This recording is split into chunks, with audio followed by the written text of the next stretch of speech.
आज का हमारा चैप्टर है हैलोजन डेरिवेटिव्स ऑफ अल्केन। हम लोग स्टार्ट करेंगे 11th स्टैंडर्ड के बेसिक से। सबसे पहले रिवाइज कर लेते हैं कि अल्केन्स क्या होते हैं। अल्केन्स की जो डेफिनेशन आपने 11th में पढ़ी थी वो थी these are aliphatic saturated hydrocarbon. इसमें से हर एक वर्ड का मतलब एक बार रिवाइज कर लेते हैं। एलिफैटिक का मतलब होता है a compound must have open chain of carbon atom. Open chain of carbon atom से मेरा मतलब है स्ट्रक्चर में कार्बन के जो एंड्स हैं वो एकदम फ्री होने चाहिए, they should not form a cycle. Then what is the meaning of saturated compound. Saturated का मतलब होता है कार्बन के सारे बॉन्ड सिंगल ही बनने चाहिए। कार्बन की वैलेंसी कितनी है? 4, और चारों बॉन्ड उसके सिंगल सिंगल होने चाहिए, डबल बॉन्ड या ट्रिपल बॉन्ड नहीं होना चाहिए।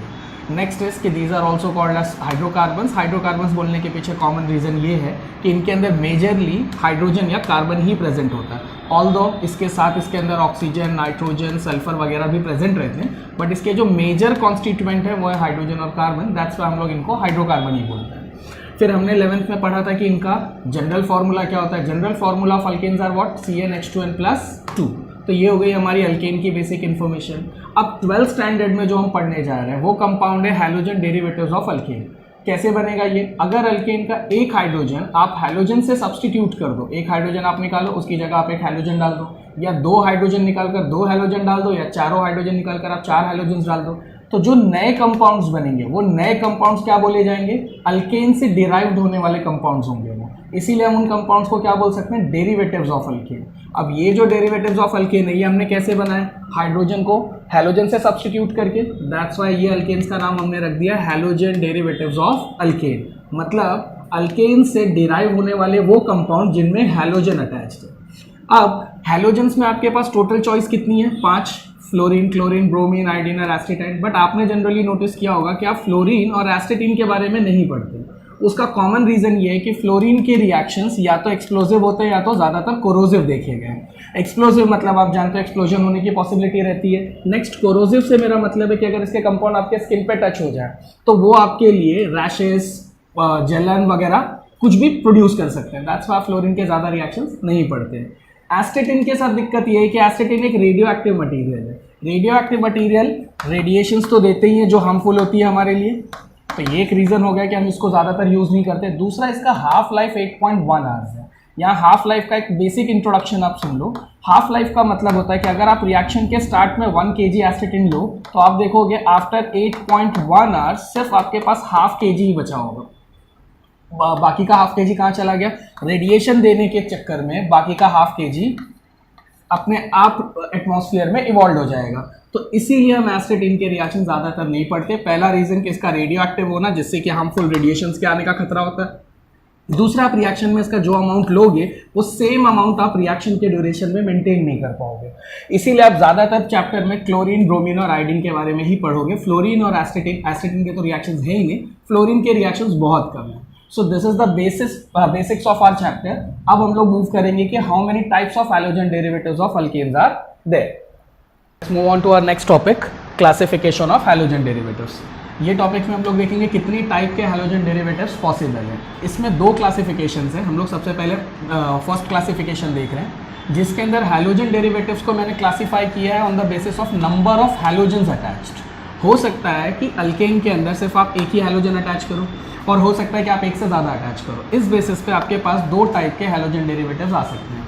अगर आपने अल्केन्स का एक हाइड्रोजन हटाकर उसकी जगह सिर्फ एक ही हैलोजन रिप्लेस किया है तो जो अल्काइल हैलाइड बनेगा उसका नाम होता है मोनो हैलोजन डेरिवेटिव्स, और उसका कॉमन नेम है अल्काइल हैलाइड्स, जिसका सबसे सिंपल एग्जांपल आप लिख सकते हो CH3 CH2 Cl। इसके अंदर सिर्फ मैंने इथेन का एक हाइड्रोजन हटाकर एक हैलोजन रिप्लेस कर दिया है। सो ये आएगा हमारे मोनो हैलोजन डेरिवेटिव्स में। नाउ अगर एक से ज़्यादा हैलोजन्स अटैच्ड हो जाए तो जो हैलोजन डेरिवेटिव्स बनेगा उसका नाम होता है पॉली हैलोजन डेरिवेटिव्स।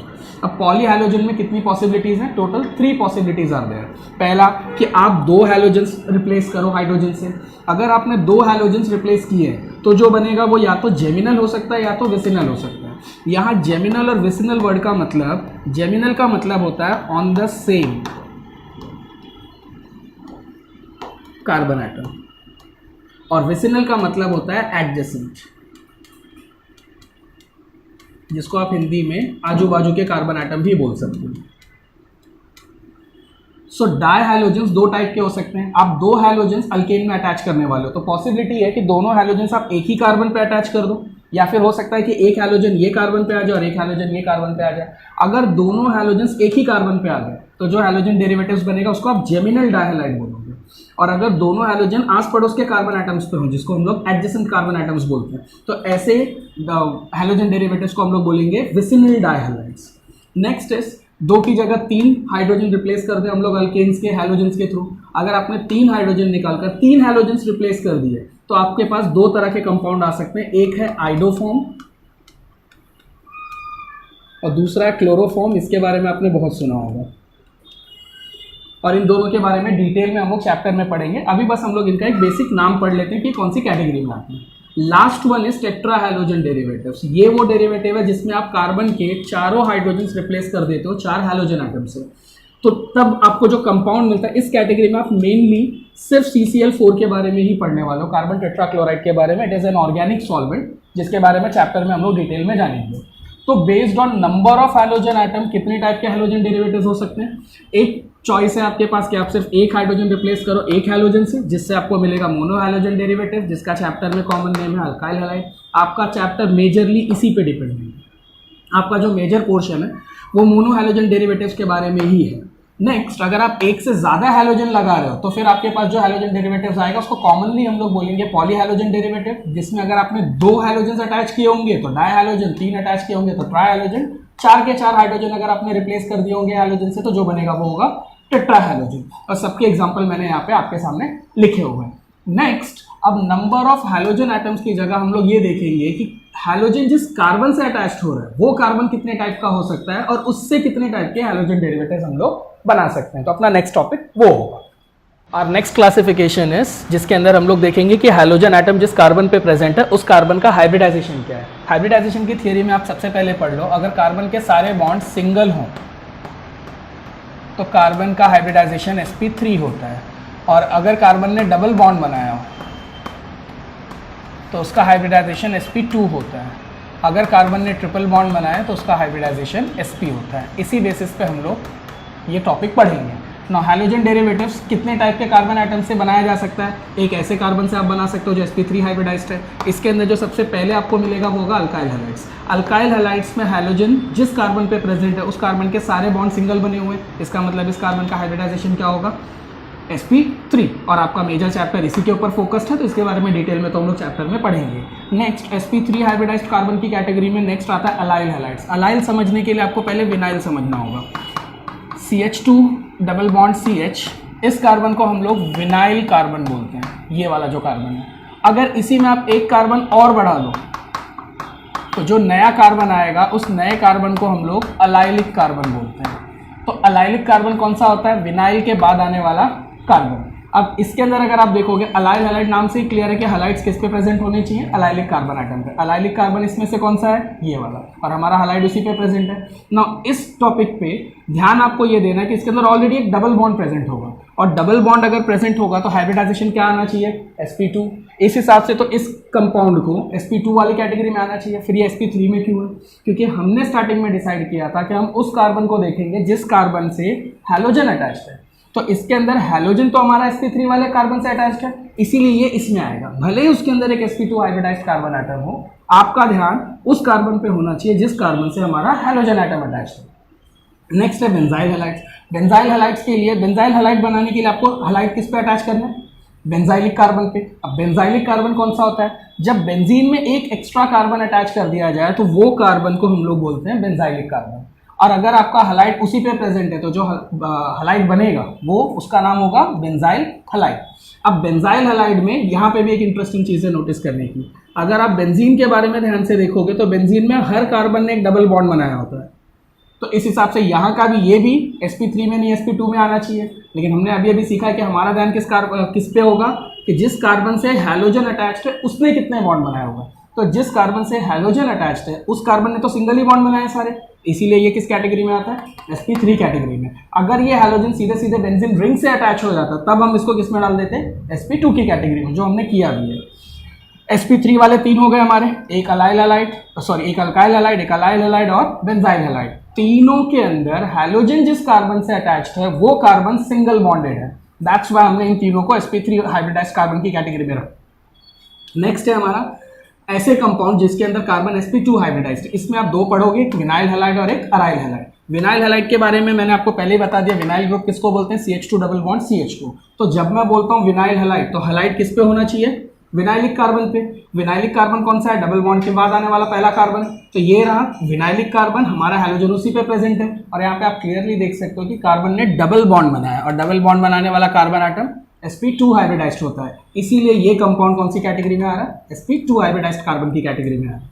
नेक्स्ट है अराइल हैलाइड। अराइल हैलाइड में भी मैंने आपको अभी यहाँ पे बताया कि बेंजीन के अंदर के सारे जो रिंग के कार्बन आइटम होते हैं, वो सारे कार्बन आइटम्स ने डबल बॉन्ड बनाया होता है। तो अगर हैलोजन सीधे सीधे बेंजीन से कनेक्ट हो जाए, तो फिर वो हैलोजन आइटम कौन से कार्बन से कनेक्टेड है, sp2 हाइब्रिडाइज्ड कार्बन आइटम से। अराइल हैलाइड्स में वही होते हैं। अराइल हैलाइड्स में हैलोजन आइटम बेंजीन से डायरेक्टली कनेक्टेड है, और बेंजीन के सारे कार्बन आइटम डबल बॉन्ड बनाते हैं। इसका मतलब बेंजीन के सारे कार्बन आइटम कौन से हाइब्रिडाइजेशन दिखाते हैं, sp2 हाइब्रिडाइजेशन। इसीलिए आप अराइल हैलाइड्स को इस कैटेगरी में पढ़ते हो।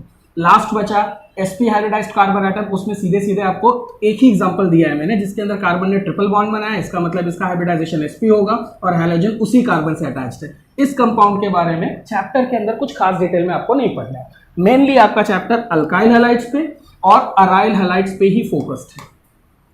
First part of the chapter is all about this, and the second part is all about this. तो मेजरली तो आप यही कंपाउंड्स पढ़ोगे, ये सब कंपाउंड्स एक आध बार तो आ जाएंगे, उसके ऊपर तो कोई खास रिएक्शन या कोई डिटेल आपको नहीं पढ़नी है। अब हम लोग मूव करेंगे अपने next topic. Now let's move on to the first topic of our chapter.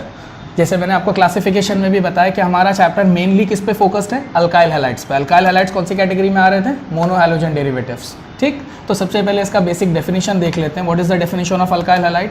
एक ऐसा ऑर्गेनिक कंपाउंड जिसके अंदर आपने अल्केन के हाइड्रोजन एटम्स को रिप्लेस कर दिया है with a corresponding number of halogen atom. Examples आप देख सकते हो, ये मीथेन था, मीथेन का एक हाइड्रोजन मैंने कम कर दिया, उसकी जगह हैलोजन एटम लगा दिया।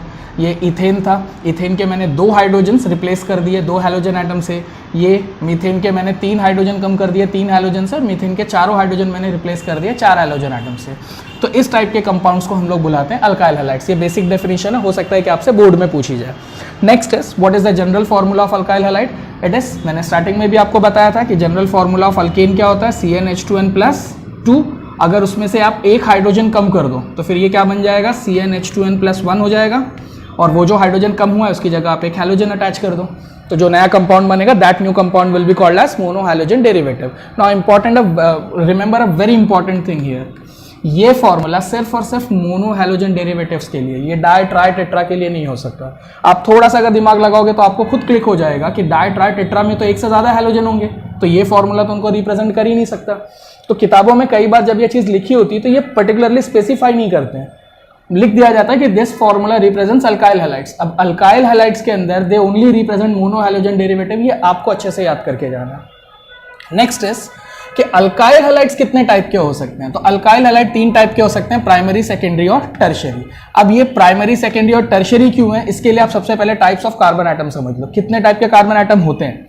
कार्बन एटम 4 टाइप के हो सकते हैं, या तो कार्बन प्राइमरी होगा, या सेकेंडरी, या टर्शियरी, या क्वाटरनरी। कैसे पता चलेगा कि कार्बन प्राइमरी, सेकेंडरी या टर्शियरी है? आपको ये देखना है कि एक कार्बन कितने कार्बन एटम से कनेक्टेड है। अगर एक कार्बन एक ही और कार्बन से कनेक्टेड है तो ऐसा कार्बन हमेशा प्राइमरी होगा। जैसे इस स्ट्रक्चर के अंदर ये कार्बन एक ही कार्बन से कनेक्टेड है तो ये प्राइमरी है, ये भी एक ही और कार्बन से कनेक्टेड है तो ये भी प्राइमरी है, ये भी, ये और ये सबके सब प्राइमरी कार्बन है, और प्राइमरी कार्बन को 1 डिग्री से दिखाओगे। नेक्स्ट इसके अगर एक कार्बन 2 कार्बन से कनेक्टेड है तो ऐसा कार्बन हमेशा होगा सेकेंडरी कार्बन एटम। एक कार्बन अगर 3 कार्बन से कनेक्टेड है तो वो होगा टर्शियरी कार्बन एटम, और अगर कार्बन 4 कार्बन से कनेक्टेड है तो ऐसा कार्बन होगा क्वाटरनरी कार्बन एटम। अगर आप एक बार टाइप ऑफ कार्बन एटम समझ गए तो आपके लिए ये तीनों चीजें आराम से आप लिख सकते हो। जैसे प्राइमरी अल्काइल हैलाइड का सिंपल मतलब है कि हैलाइड प्राइमरी कार्बन एटम पे होना चाहिए। प्राइमरी कार्बन क्या होता है? वो कार्बन जिसने सिर्फ एक ही कार्बन से बॉन्ड बनाया हो। तो इथाइल हैलाइड के अंदर हैलोजन जिस कार्बन पे है उस कार्बन ने सिर्फ एक ही कार्बन से बॉन्ड बनाया है, दैट्स व्हाई ये अल्काइल हैलाइड किस में आएगा? प्राइमरी अल्काइल हैलाइड में। नेक्स्ट है सेकेंडरी अल्काइल हैलाइड। जैसे आपने प्राइमरी अल्काइल हैलाइड पढ़ा, in same way secondary alkyl halide में हैलाइड किस पे होगा? सेकेंडरी कार्बन पे। और सेकेंडरी कार्बन कौन सा होता है? वो कार्बन जिसने 2 कार्बन के साथ बॉन्ड बनाया हो। तो ये कार्बन सेकेंडरी है और हमारा हैलोजन सेकेंडरी कार्बन एटम पे, दैट्स व्हाई ये अल्काइल हैलाइड हुआ secondary alkyl halide. Similarly tertiary alkyl halide, tertiary alkyl halide में हमारा हैलोजन एक ऐसे कार्बन पे होगा जो कार्बन 3 कार्बन्स को अटैच्ड होगा, दैट्स व्हाई हमने उसका नाम रखा है tertiary alkyl halide. Now one thing you should notice कि quaternary alkyl halide is not possible. Why it is not possible? क्योंकि क्वाटरनरी अल्काइल हैलाइड बनाने के लिए हमारा हैलोजन क्वाटरनरी कार्बन पे होना चाहिए, लेकिन क्वाटरनरी कार्बन बनाने के चक्कर में तो हम एक कार्बन को 4 कार्बन से ऑलरेडी अटैच कर देंगे, और कार्बन की वैलेंसी 4 से ज्यादा तो हो नहीं सकती। तो अगर आप क्वाटरनरी बनाने जाओगे तो कार्बन की कोई भी वैलेंसी हैलोजन्स के लिए बचेगी ही नहीं। आप इसके अंदर हैलोजन आप अटैच नहीं कर सकते, कार्बन की वैलेंसी उससे 5 हो जाएगी। और अगर आप एक कार्बन करके हैलोजन लगा रहे हो तो वो क्वाटरनरी कार्बन एटम नहीं रहेगा, इसीलिए आप कभी भी क्वाटरनरी अल्काइल हैलाइड नहीं पढ़ो। अब हमने क्लासिफिकेशन कर लिया अल्काइल हैलाइड्स का। अल्काइल हैलाइड्स का क्लासिफिकेशन करने के बाद एक बहुत ही इंटरेस्टिंग क्वेश्चन है जो मैं चाहता हूं कि आप लोग बहुत ध्यान से देखो। आपसे ये पूछा जा सकता है how to calculate a degree of a carbon atom. जैसे अगर इन तीनों में से अगर कोई भी कंपाउंड आपको एग्जाम में दे दिया जाए और आपसे पूछा जाए कि इन तीनों कंपाउंड्स में कार्बन एटम की डिग्री बताओ। अब डिग्री बताते टाइम सबसे पहले बात ये बात इनडायरेक्टली अंडरस्टूड है कि आपको उसी कार्बन की डिग्री बतानी है जिस कार्बन से हैलोजन अटैच्ड है। अब अभी आपने क्लासिफिकेशन में सीखा है कि अगर हैलोजन एक ऐसे कार्बन से अटैच्ड है जो कार्बन सिर्फ एक ही और कार्बन से अटैच्ड है तो ऐसा कार्बन प्राइमरी कार्बन होता है। तो आपने यहाँ पे कार्बन की डिग्री बता दी प्राइमरी। यहाँ पे हैलोजन एटम जिस कार्बन से अटैच्ड है वो कार्बन 2 कार्बन से अटैच्ड है, तो आप बोल दोगे कि इसकी डिग्री 2 डिग्री है। इसके हिसाब से इसकी डिग्री आती है 3 डिग्री, करेक्ट नाउ। बट अगर आप इस क्वेश्चन पे ध्यान दो तो इसकी डिग्री आप क्या निकालोगे? इसके अंदर ये कार्बन तो किसी और कार्बन से कनेक्टेड नहीं है, और ऐसे कार्बन के बारे में तो हमने कुछ नहीं पढ़ा है। तो ऐसे कार्बन की अगर आपसे एग्जामिनर डिग्री पूछ ले तो आप फंस जाओगे। तो इस टाइम पे आपको फॉर्मूला यूज करना है 3 - n डिग्री, जिसके अंदर n क्या होता है? It is the number of carbon it is the number of hydrogen atoms which are attached to the carbon atoms. आपको उस कार्बन के हाइड्रोजन देखने हैं जिस कार्बन ने हैलोजन के साथ बॉन्ड बनाया है। अब जैसे यहाँ पे कार्बन पे 3 हाइड्रोजन है तो आपको 3 - n डिग्री के फॉर्मूले के हिसाब से इसका आंसर आएगा 3 - 3 विच इज 0 डिग्री। और 0 डिग्री वाले का तो कोई नाम मैंने आपको बताया नहीं, क्योंकि हमको पता है कि इसको प्राइमरी बोलते हैं, इसको सेकेंडरी बोलते हैं, इसको टर्शियरी बोलते हैं। तो इसको क्या बोलेंगे? इसका नाम है सुपर प्राइमरी कार्बन एटम। और इस तरह से by using this formula you can calculate degree of any. अब जरा ये फॉर्मूले से इन सब का भी चेक करके देखते हैं। यहां पे अगर आप सोचो तो इसकी डिग्री कितनी आएगी 3 - n के फॉर्मूले से? यहाँ पे n मतलब क्या? Number of hydrogen atoms on carbon atom. तो यहाँ पे कार्बन एटम पे कितने हाइड्रोजन है? 2। तो इस हिसाब से यहाँ पे मैं 3 - 2 करूंगा, आंसर विल कम 1 डिग्री। यहाँ पे only 1 hydrogen atom is there, so 3 - 1 I will do 2 degree.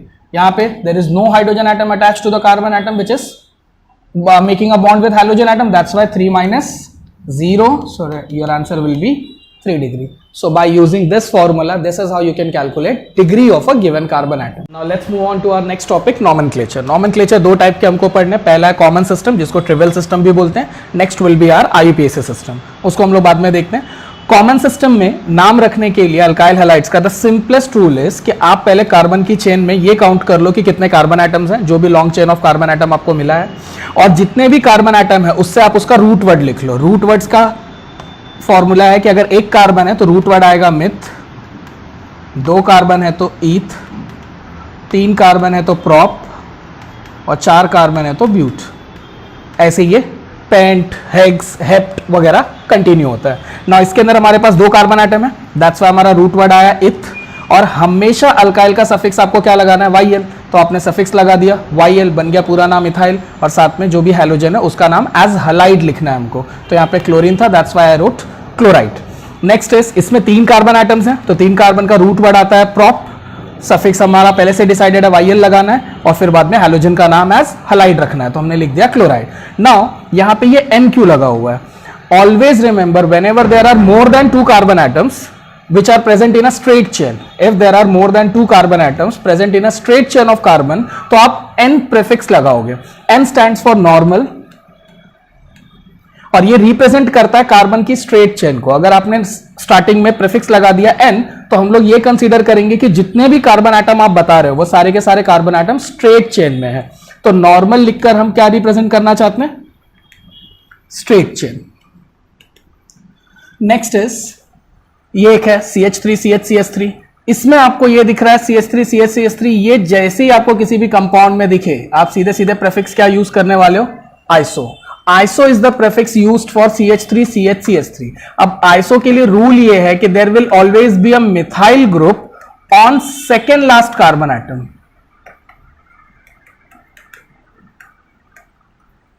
ये सेकंड लास्ट कार्बन एटम है, इसके बाद में ये लास्ट है, और इसके ऊपर हमको ये मिथाइल ग्रुप दिख रहा है, इसका मतलब हम लोग आइसो लगा सकते हैं। तो एक तरीका तो ये है कि आप ये चेक करो कि methyl group is present on the second last carbon atom, या फिर आप सीधे सीधे ये याद कर लो कि CH3 CH अगर दिखा आप प्रेफिक्स लगा दोगे आइसो। एक बार अगर आपने प्रेफिक्स लगा दिया फिर उसके बाद में आप कार्बन की काउंटिंग करोगे, 3 कार्बन है तो आपने उनका रूट वर्ड लिखा, फिर उनका सफिक्स अप्लाई कर दिया, और जो भी हैलोजन है उसको एज हैलाइड लिख दिया। तो प्रोपाइल ब्रोमाइड तो आप लिखने वाले थे, आइसो आपने प्रेफिक्स इसलिए लगाया ताकि सामने वाले को समझ जाए कि इसके अंदर एक CH3 CH ग्रुप प्रेजेंट है, जिससे सामने वाले को यह क्लू मिल जाएगा कि आपका जो ब्रोमीन है वो मिडल वाले कार्बन एटम पे प्रेजेंट है। Now next move on to this structure. इसमें एक ऐसा कार्बन आप देख रहे हो जो 3 कार्बन को कनेक्ट है। अगर एक कार्बन 3 कार्बन को कनेक्टेड हो तो ऐसे कार्बन को हम टर्शरी कार्बन बोलते हैं, और टर्शरी कार्बन के लिए जो प्रेफिक्स है दैट इज टर्ट। एक बार आपने प्रेफिक्स ढूंढ लिया, प्रेफिक्स ढूंढने के बाद में फिर से वही रूल है, रूट वर्ड लिखना है, सफिक्स लगाना है, और हैलोजन का नाम एज अ हैलाइड लिखना है। तो आपने पहले अपना प्रेफिक्स चुन लिया, एक कार्बन को 3 कार्बन अटैच्ड है, दैट्स व्हाई टर्शरी कार्बन है वो, और टर्शरी कार्बन का प्रेफिक्स होता है टर्ट। उसके बाद में इसमें total number of carbon atoms 4 है, दैट्स व्हाई हमने रूट वर्ड लिखा ब्यूट, सफिक्स हमने अप्लाई कर दिया YL, और हैलोजन का नाम लिख दिया हमने हैलाइड के फॉर्म में, तो हमारे पास क्लोरीन था, that's why we wrote chloride. Next इसमें आप देख सकते हो एक कार्बन 4 कार्बन को कनेक्टेड है। अगर एक कार्बन 4 कार्बन को कनेक्टेड हो तो ऐसा कार्बन क्वाटरनरी कार्बन एटम होता है, और क्वाटरनरी कार्बन एटम के लिए जो प्रेफिक्स है वो है नियो। तो अगर आप कभी भी किसी भी नाम में नियो देखोगे तो आप समझ जाना उस स्ट्रक्चर में एक ऐसा कार्बन है जो 4 कार्बन को कनेक्टेड है। तो पहले आपने इसका प्रेफिक्स ढूंढ लिया, प्रेफिक्स ढूंढने के बाद फिर से वही पुराना rule, number of carbon atoms कितने हैं, टोटल 5 हैं, तो हमको इसका रूट वर्ड मिल गया पेंट। हमने पहले से डिसाइडेड रखा है कि सफिक्स हम हर बार YL ही लगाएंगे, तो इस हिसाब से पूरा नाम बन गया पेंटाइल, और जो हैलोजन है उसका नाम मैंने एज हैलाइड लिख दिया विच इज क्लोराइड। ना ये हम लोग क्लासिफिकेशन में ही पढ़ चुके हैं कि इस ग्रुप का नाम है विनाइल, तो दैट्स वाई सीधे सीधे नाम आ गया विनाइल, और यहां से क्लोरीन बन गया क्लोराइड। इसका नाम भी हम लोग क्लासिफिकेशन में पढ़ चुके हैं कि this group is called as allyl group, that's why इसका नाम भी सीधे सीधे मैंने अलाइल क्लोराइड लिख दिया। ये भी हम लोग क्लासिफिकेशन में पढ़ चुके हैं कि ये पूरा ग्रुप बेंजाइल ग्रुप है, तो बेंजाइल पे ब्रोमीन प्रेजेंट है, दैट्स वाई नाम पड़ गया बेंजाइल ब्रोमाइड। ना कॉमन सिस्टम है, ये कुछ एक्स्ट्रा स्ट्रक्चर्स हैं जिनके नाम आप अलग से थोड़ा सा बाय हार्ट कर लो, जिसमें सबसे पहले मैंने आपको दिया है CH2Cl2, इसका नाम मिथिलीन क्लोराइड होगा। आप क्लोराइड की जगह डाइक्लोराइड भी लिख सकते हो, बट सिंस यहाँ पे मैंने मिथिलीन लिखा है तो नॉमेनक्लेचर का सिस्टम ऐसा है कि अगर आप अल्केन से एक हाइड्रोजन कम कर दो तो वो हो जाता है अल्काइल, और अगर एक और हाइड्रोजन आप कम कर दो देन दैट बिकम्स अल्काइलीन। तो इस हिसाब से अगर आपके पास स्टार्टिंग में मिथाइल हो तो एक हाइड्रोजन कम होने के बाद मीथेन हो तो एक हाइड्रोजन कम होने के बाद वो हो जाएगा मिथाइल, और एक और हाइड्रोजन कम कर देने के बाद वो हो जाएगा मिथिलीन। तो ये जो लास्ट का सफिक्स है ये खुद ही कंफर्म कर देता है कि इसके अंदर 2 हाइड्रोजन्स कम है। अगर 2 हाइड्रोजन्स कम है तो ऑब्वियसली आपने 2 क्लोरीन अप्लाई किया होगा, इसीलिए यहाँ पे क्लोराइड लिखना या डाइक्लोराइड लिखना दोनों अलाउड है। इंपॉर्टेंट है इसका IUPAC name.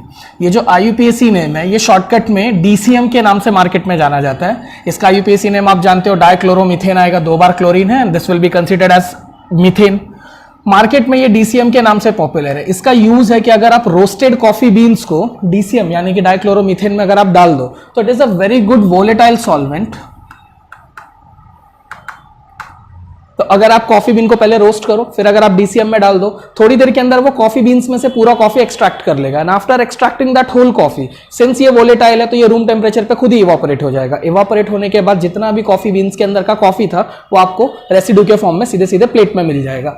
So that's why ये डीकैफिनेट करने के लिए कॉफी को मार्केट में यूज किया जाता है। बट इसके साथ एक इशू ये है कि it can cause liver and lung cancer अगर आपने इसका ज्यादा डोज इनहेल कर लिया तो।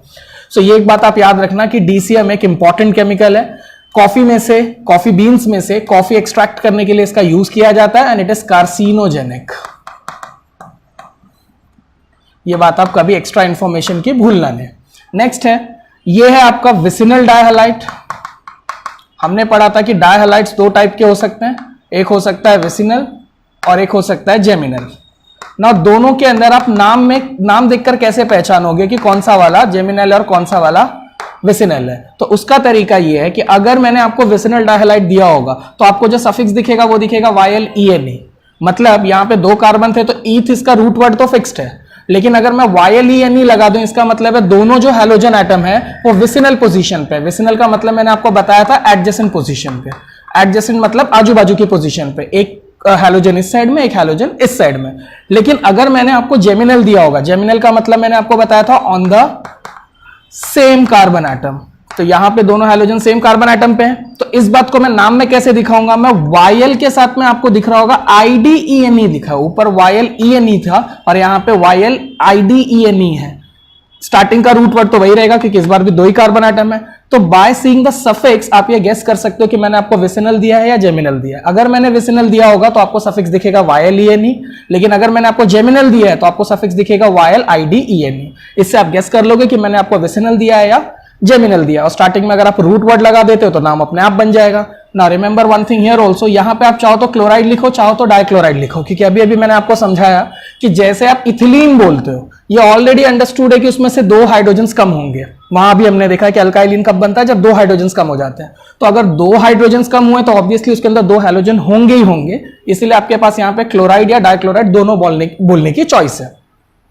नेक्स्ट है कार्बन टेट्राक्लोराइड। अगर कार्बन के चारों हाइड्रोजन्स को रिप्लेस कर दिया जाए हैलोजन से तो ये 3 कंपाउंड्स बन सकते हैं। इसमें और भी वैरायटी है, मैं नॉमेनक्लेचर की सिंप्लिसिटी के लिए आपको बस 3 समझा रहा हूं। इसमें से जो पहला है उसका नाम तो हम रखते हैं कार्बन टेट्राक्लोराइड, लेकिन इसके बाद अगर कोई भी ऐसा अल्केन आपको मिला जिसके सारे हाइड्रोजन हैलोजन से रिप्लेस कर दिए गए तो उनका नाम हमेशा रखा जाता है पर हैलो अल्केन्स के हिसाब से। इस हिसाब से बाकी के नाम रखे जाते हैं, पर हैलो अल्केन। अब इसके अंदर आप देख सकते हो, मेरे पास इथेन था स्टार्टिंग में, सारे हाइड्रोजन मैंने रिप्लेस कर दिए फ्लोरीन के साथ में, तो इसके हिसाब से इसका नाम क्या बनेगा, पर हैलो की जगह पे क्या आ जाएगा, फ्लोरो, और 2 कार्बन है, दैट्स व्हाई इथेन। इसमें भी आप देख सकते हो सारे हाइड्रोजन मैंने रिमूव कर दिए और उनकी जगह पे corresponding number of halogen atom substitute कर दिए, तो ये भी क्या बनेगा, पर हैलो अल्केन। तो स्टार्टिंग में मैंने लिख दिया पर, देन हैलोजन के हिसाब से नाम आया फ्लोरो और 3 कार्बन है, दैट्स व्हाई पैरेंट चेन का नाम आ गया प्रोपेन। ये कुछ एक्स्ट्रा नॉमेनक्लेचर्स हैं जो आपको अलग से याद करने कॉमन सिस्टम में। After common system our next system of nomenclature is IUPAC nomenclature.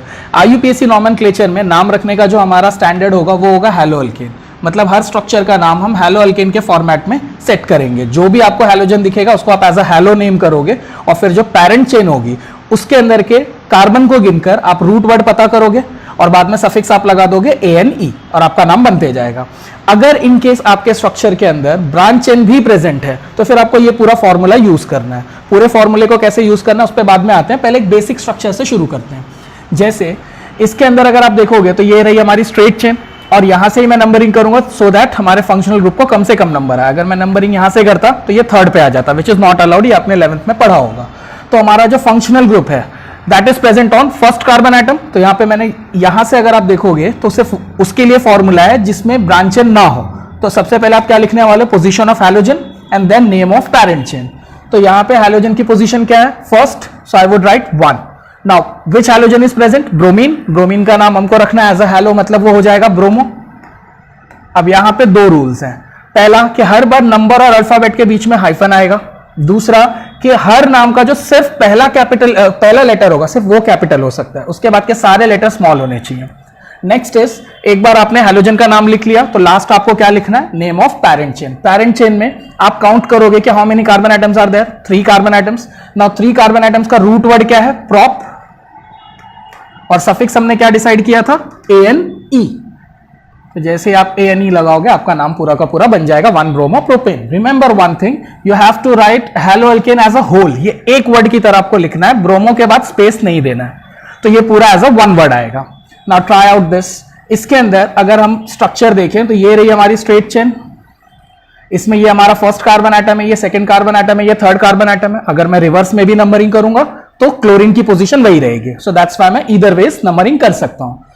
अब हम लोगों को सबसे पहले क्या बताना है, हमारे फंक्शनल ग्रुप की position which is 2 this time, then I put hyphen. फिर इस बार हैलोजन कौन सा प्रेजेंट है, क्लोरीन, तो क्लोरीन का नाम एज हैलो क्या आएगा, क्लोरो। फिर मेन चेन में इस बार फिर से 3 कार्बन ही प्रेजेंट है, तो बिना स्पेस दिए मैं लिखूंगा प्रॉप और मैं सफिक्स लगा दूंगा ANE।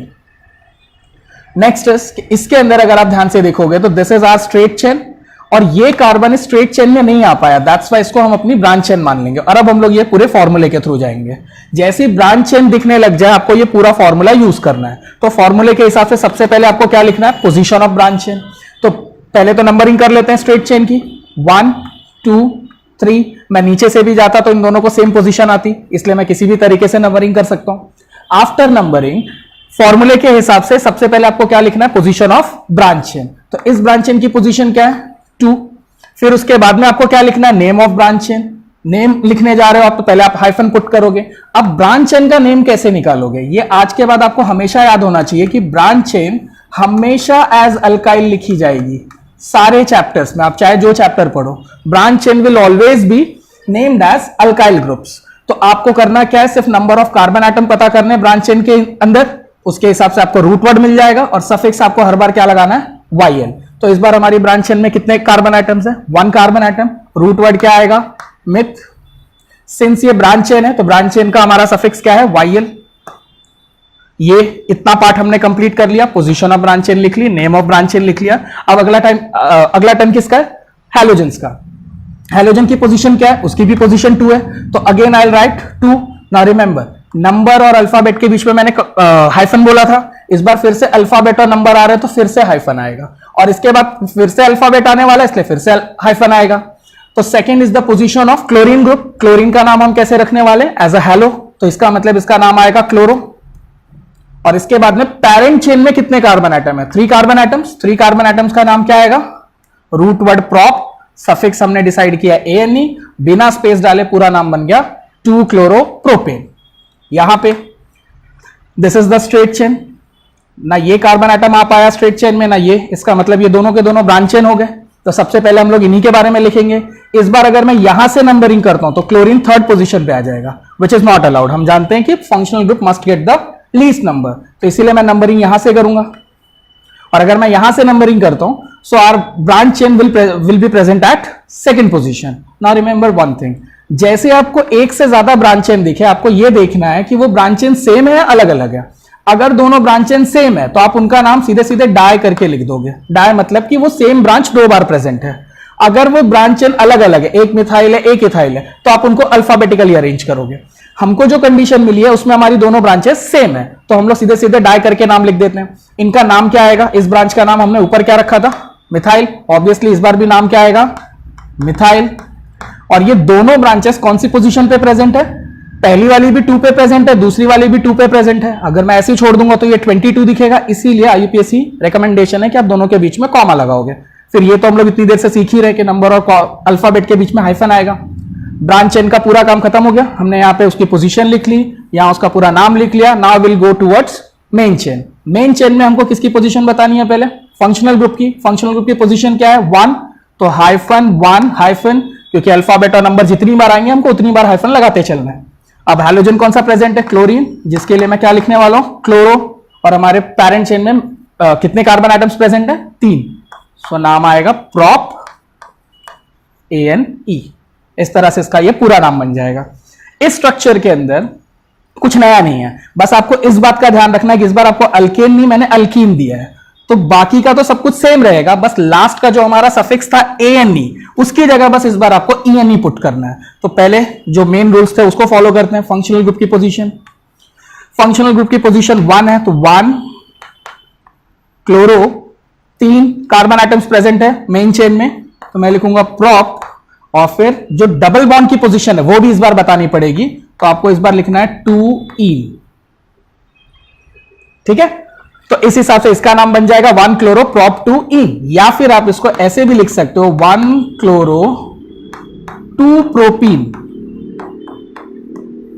अब इस पे बहुत सारे डिस्प्यूट्स है कि इन दोनों में से कौन सा नाम करेक्ट है। एक्चुअली ये दोनों नाम करेक्ट है।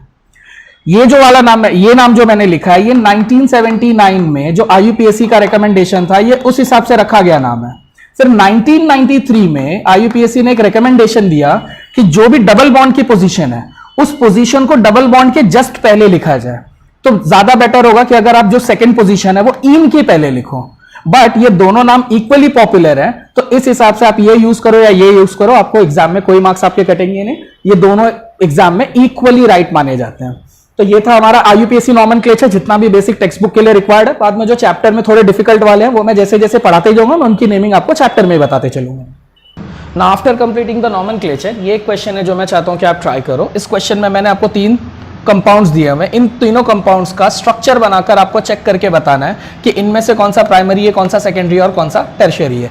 इनिशियल जो आपका गैस होगा वो प्रीफिक्सेस को देखकर होगा, और प्रीफिक्स में मैंने पहले कंपाउंड में आपको टर्ड दिया है। सो आप सोचोगे कि इसका डिग्री जो होगा वो 3 डिग्री होगा, जो कि करेक्ट भी है। इस केस में 3 डिग्री करेक्ट आता है।